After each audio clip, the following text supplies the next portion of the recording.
La maison existe depuis 160 ans. C'est très émouvant cet endroit. Pour tout le monde d'ailleurs ici. Mais cette rampe en bois, il faut imaginer des milliers d'ouvriers la toucher tous les jours quand ils viennent travailler. C'est beau. Ici. Je suis l'héritier d'une tradition familiale de plusieurs générations.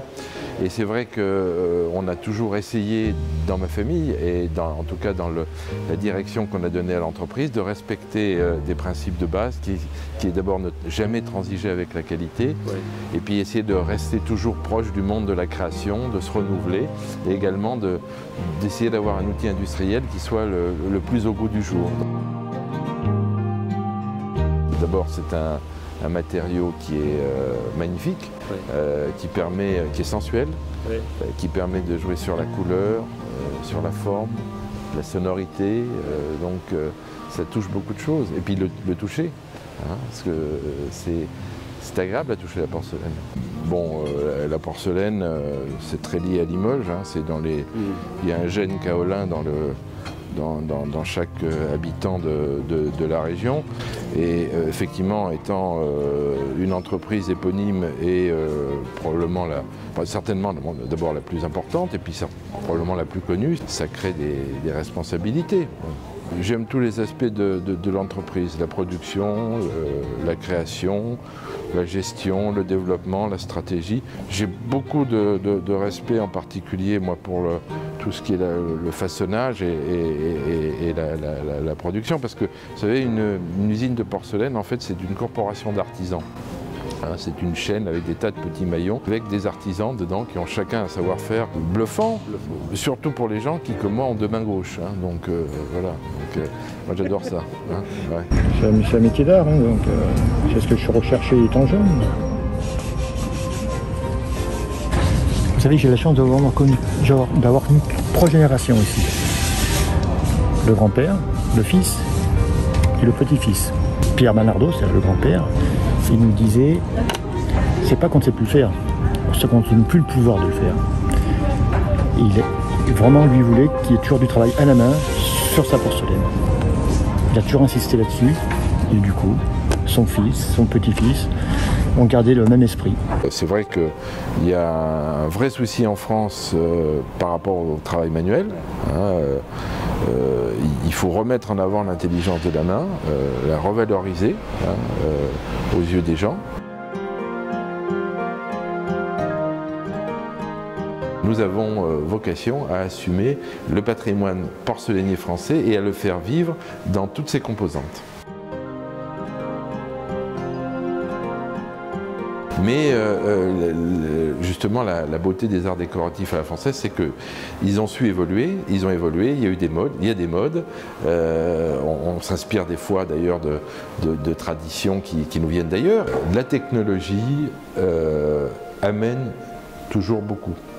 Amène beaucoup à la création. Et quelqu'un en particulier comme Jeff Koons, qui est un artiste qui est hyper exigeant, qui est vraiment obsédé par le détail, pour gagner sa confiance, ça s'est basé sur la réputation qu'a acquis la société Bernardo avant. Il adore la porcelaine et puis on a discuté, puis on a développé au début des projets différents et puis après des projets beaucoup plus complexes. Il y a en effet la fondation d'entreprise Bernardo qui a été créée en 2002 et qui organise chaque année des expositions thématiques. Le lieu est magnifique parce que c'est un ancien fourtunel qui a été créé dans les années 30, patrimoine industriel formidable à Limoges, et chaque année on s'amuse finalement à repeindre l'espace en fonction de la thématique. C'est surtout qu'en France, il y a très peu de lieux qui présentent de la céramique contemporaine comme nous l'entendons. Nous, c'est vraiment différent. Ce sont des artistes contemporains qui utilisent soit d'une façon exclusive la céramique comme médium, ou parmi d'autres médiums, ils vont utiliser la céramique. Et ce qu'on montre, c'est que une œuvre en grès, en faïence ou en porcelaine ne peut pas être similaire. Et en fait, le rôle de cette fondation, c'est de montrer la créativité incroyable, notamment à l'étranger, de la céramique. Quand on travaille avec un créateur, un artiste, un designer, notre but, notre métier, c'est de lui dire, ben voilà, tout est possible. Parce que c'est pas de dire non, c'est pas possible. parce qu'on ne veut pas s'embêter. Non, notre but, c'est justement de repousser nos limites jusqu'aux limites du possible, si je puis dire. Ce n'est pas de modifier l'œuvre du créateur, c'est de faire en sorte qu'on se modifie, nous, dans nos systèmes de production pour coller le plus possible à l'esprit du créateur. En France, on est un peu écrasé par notre histoire de la porcelaine et les artistes n'osent pas toujours aller dans cet univers-là, ce qui n'est pas le cas à l'étranger. Et les œuvres là viennent de Corée, d'Amérique, de Finlande. Nous sommes à l'écoute de notre temps grâce à ces artistes contemporains. Alors aujourd'hui, ça nous semble une évidence parce que la céramique, elle va en poupe depuis un certain temps, etc. Mais je peux vous dire qu'au début, ça n'était pas évident. Nous représentons ce qu'on appelle l'or blanc, c'est-à-dire que c'est la seule céramique qui est cuite à 1400 degrés. Mais avec les autres céramiques, on fait des choses extraordinaires. Moi, j'ai toujours essayé d'œuvrer pour que collectivement, si vous voulez, la porcelaine de Limoges se maintienne malgré des circonstances qui n'ont pas été faciles. Ouais. Sur l'appellation, par exemple, je me suis beaucoup investi, passé beaucoup d'années, de temps, des démarches ministérielles longues pour essayer d'aboutir à une protection du mot Limoges. Il faut que les gens, encore une fois, amènent à Limoges et pas s'en servent pour vendre de la cochonnerie, hein, soyons très clairs. Hein. Il faut faire de la qualité, hein, il faut que tout le monde tende vers la qualité. On n'a pas inventé la porcelaine, premièrement, et deuxièmement, on a des concurrents qui sont aussi actifs et il faut essayer d'être plus fort collectivement et individuellement en tant qu'entreprise que nos concurrents.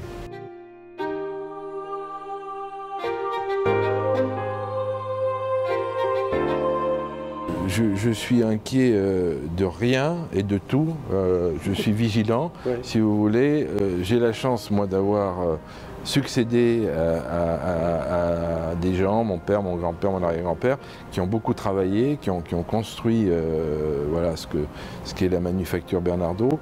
Et quand je regarde dans leur histoire, ils ont eu à relever des challenges beaucoup plus difficiles que ceux que j'ai pu avoir à relever moi.